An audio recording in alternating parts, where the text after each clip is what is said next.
अस्सलामुअलैकुम स्टूडेंट्स, मैं Haris Ejaz lecturer of computer science. आज हम फर्स्ट ईयर कंप्यूटर साइंस के चैप्टर 5 के टॉपिक सीपीयू रजिस्टर्स की टाइप जनरल पर्पस रजिस्टर और सेकंड टॉपिक इंस्ट्रक्शन सेट को आज के इस लेक्चर में डिस्कस करेंगे। अब हम जनरल पर्पस रजिस्टर को डिस्कस करते हैं। General purpose register are used in mathematical and logical operations. ये जो जनरल पर्पस रजिस्टर होता है ये मैथमेटिकल और लॉजिकल ऑपरेशंस को परफॉर्म करता है। स्टूडेंट, जैसा कि आप डायग्राम में देख सकते हैं, सीपीयू का एक पार्ट है arithmetic and logical unit. CPU का part arithmetic and logical unit, इसको शॉर्ट फॉर्म में एएलयू बोलते हैं, और एएलयू का आगे पार्ट जनरल पर्पस रजिस्टर होगा जो कि मैथमेटिकल और लॉजिकल ऑपरेशन को परफॉर्म करेगा। और ये जो लॉजिकल ऑपरेशंस होते हैं ये एंड ऑपरेशंस, ऑल ऑपरेशंस और नॉट ऑपरेशंस को परफॉर्म करते हैं। इसी तरह जनरल पर्पस रजिस्टर की जो टाइप आएंगी जिसको हम डिस्कस करेंगे, उसमें accumulator register, base register, counter register और डाटा रजिस्टर होंगे। ये 4 टाइप्स होंगी जो कि जनरल पर्पस रजिस्टर की टाइप है। इन 4 टाइप्स को याद करने का तरीका ये है कि इनके जो नाम है वो ABCD से शुरू होते हैं। एक्यूमुलेटर रजिस्टर, बेस, काउंटर और डाटा रजिस्टर, ये ABCD सीक्वेंस वाइज आप इन्हें याद करने का तरीका। इनकी first type general purpose register की हम एक्यूमुलेटर रजिस्टर को डिस्कस करते हैं। Accumulator register it is used for arithmetic and data operation। ये इस तरह का ऑपरेशन है जो जस्ट अरिथमेटिक और डाटा ऑपरेशन को परफॉर्म करता है। अरिथमेटिक ऑपरेशन वो होते हैं जो plus, minus, multiply, division operation को परफॉर्म करते हैं। और इसके बाद हम इसकी सेकंड टाइप बेस रजिस्टर को डिस्कस करते हैं। It is use for arithmetic and data movement. Student, ये एक तो arithmetic operation plus, minus, multiply, divide को परफॉर्म करता है, और इसके साथ डाटा की मूवमेंट के तौर पे डाटा के एड्रेस को स्टोर करवाने के लिए हम बेस रजिस्टर का यूज करते हैं। और अब थर्ड आ रही है काउंटर रजिस्टर। काउंटर रजिस्टर इस तरह के रजिस्टर हैं जिसको हम काउंटिंग पर्पस के लिए, जैसे कोई इंस्ट्रक्शन सीपीयू के पास जाती हैं तो वो उन इंस्ट्रक्शंस को काउंट करने के लिए हम काउंटर रजिस्टर्स का यूज करते हैं। इसके बाद डाटा रजिस्टर आता है। ये जो डाटा रजिस्टर होता है ये डिवीजन या मल्टीप्लिकेशन के ऑपरेशंस को सीपीयू परफॉर्म करने के लिए डाटा रजिस्टर का यूज करता है। तो ये जनरल पर्पस रजिस्टर की 4 टाइप्स हैं, एक्यूमुलेटर, बेस, काउंटर और डाटा रजिस्टर। स्टूडेंट, अब हम इंस्ट्रक्शन सेट अपने न्यू टॉपिक को डिस्कस करते हैं। A set of are instructions that a CPU can perform is called instruction set. के इंस्ट्रक्शंस का सेट जो सीपीयू परफॉर्म करता है, कि हर तरह की इंस्ट्रक्शन जो भी सीपीयू परफॉर्म करेगा उसे हम इंस्ट्रक्शन सेट का नाम देते हैं। डिफरेंट टाइप्स ऑफ सीपीयू, मुख्तलिफ तरह के जो सीपीयू होते हैं वो डिफरेंट तरह की इंस्ट्रक्शन को परफॉर्म करते हैं। अब वो किस तरह की इंस्ट्रक्शन होती है, उनमें फर्स्ट टाइप हम डिस्कस करेंगे data transfer instruction, second arithmetic and logical instruction, third input output instruction और fourth type control transfer instruction. जी स्टूडेंट्स, अब हम इसकी first type data transfer instruction को डिस्कस करते हैं।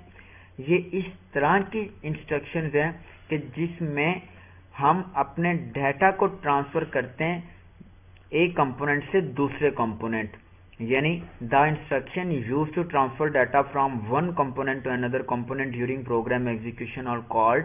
स्टूडेंट, जब सीपीयू के पास प्रोग्राम कोई एग्जीक्यूट कर रहा होता है, प्रोसेसिंग कर रहा होता है, तो उस वक्त उस ड्यूरिंग प्रोग्राम एग्जीक्यूशन जो मूवमेंट होती है डाटा या इंस्ट्रक्शन की एक जगह से दूसरी जगह, जैसे आपका एक डाटा रैम में है और रैम से जब डाटा सीपीयू के पास जाता है, मेन मेमोरी से डाटा जब प्रोसेसर के पास जाता है, रैम से डाटा सीपीयू में जाता है, तो वो जो ट्रांसफरिंग हो रही है एक कंपोनेंट की दूसरे कंपोनेंट में, तो वो डाटा ट्रांसफर इंस्ट्रक्शन होती हैं जो डाटा एक कंपोनेंट से दूसरे कंपोनेंट में पहुंचाती हैं।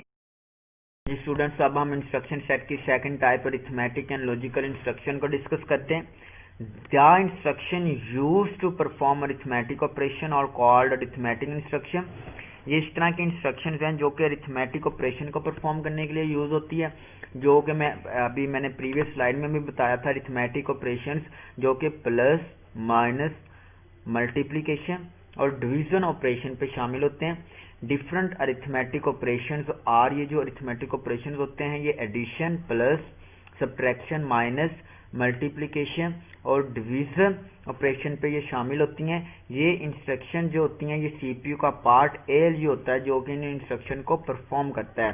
ठीक कि अरिथमेटिक एंड लॉजिकल इंस्ट्रक्शन इस तरह के इंस्ट्रक्शन है कि जिसमें जो मैथमेटिकल या लॉजिकल ऑपरेशन जो होंगे, जिसमें addition, subtraction, multiplication and division वाले इंस्ट्रक्शन एक कंपोनेंट से जब दूसरे कंपोनेंट में मूव करेंगी तो उसके लिए अरिथमेटिक एंड लॉजिकल इंस्ट्रक्शंस का यूज करेंगे। इसके अलावा जो दूसरी इंस्ट्रक्शन इसमें ग्रेटर देन, लेस देन और इक्वल टू की इंस्ट्रक्शन भी शामिल होती हैं जो कि अरिथमेटिक एंड लॉजिकल इंस्ट्रक्शन के थ्रू परफॉर्म की जाती है। स्टूडेंट्स, अब हम इंस्ट्रक्शन सेट की third type input output instructions को पढ़ते हैं। Every CPU provides the operations of reading data from peripheral devices and writing data to peripheral devices. Students, जितने भी सीपीयू कंप्यूटर में लगे होते हैं उन तमाम सीपीयू को जो इंस्ट्रक्शन पहुंचाई जाती हैं वो पेरिफेरल डिवाइसेस से पहुंचाई जाती हैं। मतलब जो इनपुट डाटा करवाया जाता है वो पेरिफेरल डिवाइसेस मतलब इनपुट या आउटपुट डिवाइसेस के थ्रू सीपीयू तक डाटा पहुंचाया जाता है, रीड करवाया जाता है सीपीयू को। उसके बाद फिर सीपीयू अपने डाटा को प्रोसेसिंग करने के बाद उन्हीं पेरिफेरल डिवाइसेस मतलब आउटपुट डिवाइसेस के थ्रू हमें आउटपुट देगा, डाटा को राइट करवाएगा। तो वो जो डाटा की मूवमेंट हो रही है कि सीपीयू से डाटा आउटपुट डिवाइसेस में जा रहा है या इनपुट डिवाइसेस से डाटा होता हुआ सीपीयू तक पहुंच रहा है, तो ये जो डाटा की मूवमेंट है एक जगह से एक कंपोनेंट से दूसरे कंपोनेंट में, तो ये इनपुट आउटपुट इंस्ट्रक्शंस को हम इनका नाम देते हैं। और ये जो डिवाइसेस होती हैं ये आपके पास कीबोर्ड, माउस, डिस्क के थ्रू जो डाटा की एक कंपोनेंट से दूसरे कंपोनेंट में जो मूवमेंट होती है, तो उस तरह की हम इंस्ट्रक्शन को इनपुट आउटपुट इंस्ट्रक्शंस का नाम देते हैं। और इसके साथ हम इसकी 4 टाइप कंट्रोल ट्रांसफर इंस्ट्रक्शन को डिस्कस करते हैं। The instruction use to change the sequence of instruction of a program are called, यानी ये इस तरह की इंस्ट्रक्शन है जिसमें सीक्वेंस का जो इंस्ट्रक्शन का जो सीक्वेंस होता है उसको चेंज कर लिया जाता है ड्यूरिंग प्रोग्राम एग्जीक्यूशन के ओवरऑल इंस्ट्रक्शंस को कंट्रोल किया जाता है, तो वो कंट्रोल ट्रांसफर इंस्ट्रक्शन होती है। इसी तरह हमारा आज का लेक्चर एंड होता है। अगर आज के इस लेक्चर के अबाउट कोई भी क्वेश्चन है तो आप इस व्हाट्सएप ग्रुप में शेयर कर सकते हैं। इसके साथ इजाजत दीजिए। अल्लाह।